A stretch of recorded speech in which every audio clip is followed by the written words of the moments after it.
ലൈവിൽ ഇപ്പോൾ അനുമോളെ കൺഫെഷൻ റൂമിലേക്ക് വിളിച്ചിരിക്കുകയാണ് ബിഗ് ബോസ്. വളരെ ഇമോഷണൽ ആയിട്ടാണ് അനുമോള് അവിടെ ഇരിക്കുന്നത്. കണ്ണൊക്കെ നിറഞ്ഞിട്ടുണ്ട്. ആരോടാണ് ബിഗ് ബോസ് വീട്ടിൽ കൂടുതൽ ഇഷ്ടം എന്ന് ചോദിക്കുകയാണ്. അപ്പം ശൈത്യയോടാണ് എന്ന് അനുമോള് പറയുന്നു.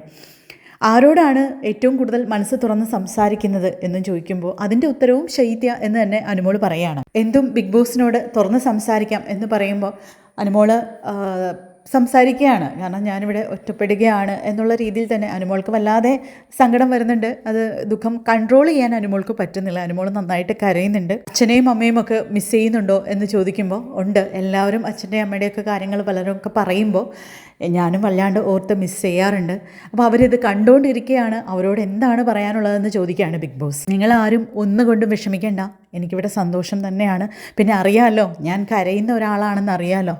ഞാൻ കരയും, ഞാൻ ചിലപ്പോൾ തളർന്നു പോകുമായിരിക്കും. എങ്കിലും ഞാൻ 100 ദിവസം ഞാൻ ഇവിടെ നിൽക്കാൻ ശ്രമിക്കും. ഞാൻ മാക്സിമം ഞാൻ വിൻ ചെയ്യാനായിട്ട് ഞാൻ ശ്രമിക്കും. അതുകൊണ്ട് നിങ്ങളാരും ഒന്നും ഓർത്ത് വിഷമിക്കരുത്. ഞാൻ തിരിച്ചു വരും. തിരിച്ചു വന്നിട്ട് നമുക്ക് സന്തോഷമായിട്ട് ജീവിക്കണം. അച്ഛനും അമ്മയും ചേച്ചിയും ധൈര്യമായിട്ടിരിക്കുക. ഞാനിവിടെ നിങ്ങൾ കാണുന്നുണ്ടല്ലോ, ഞാനിവിടെ നല്ല രീതിയിൽ തന്നെ മുമ്പോട്ട് പോകും. ഞാൻ ഒരിക്കലും മോശമായി പോവില്ല എന്നൊക്കെ പറഞ്ഞ് അനുമോൾ വല്ലാണ്ട് ഇമോഷണലായി പോവുകയാണ്. നന്നായിട്ട് കരയുന്നുമുണ്ട് അനുമോള്. കൺഫെഷൻ റൂമിലേക്ക് വിളിക്കുന്നത് വളരെ നല്ലൊരു ആശ്വാസകരമായിട്ടുള്ള കാര്യമാണ് കണ്ടസ്റ്റൻസിന്. പ്രത്യേകിച്ചും അവരൊക്കെ വല്ലാതെ ഇമോഷണലി ഡൗൺ ആവുമ്പോൾ, വീക്ക് ആവുമ്പോൾ ബിഗ് ബോസ് ചെയ്യുന്ന ഒരു കാര്യമാണ്. കൂടുതൽ അപ്ഡേറ്റ്സുമായി നമുക്ക് വീണ്ടും കാണാം.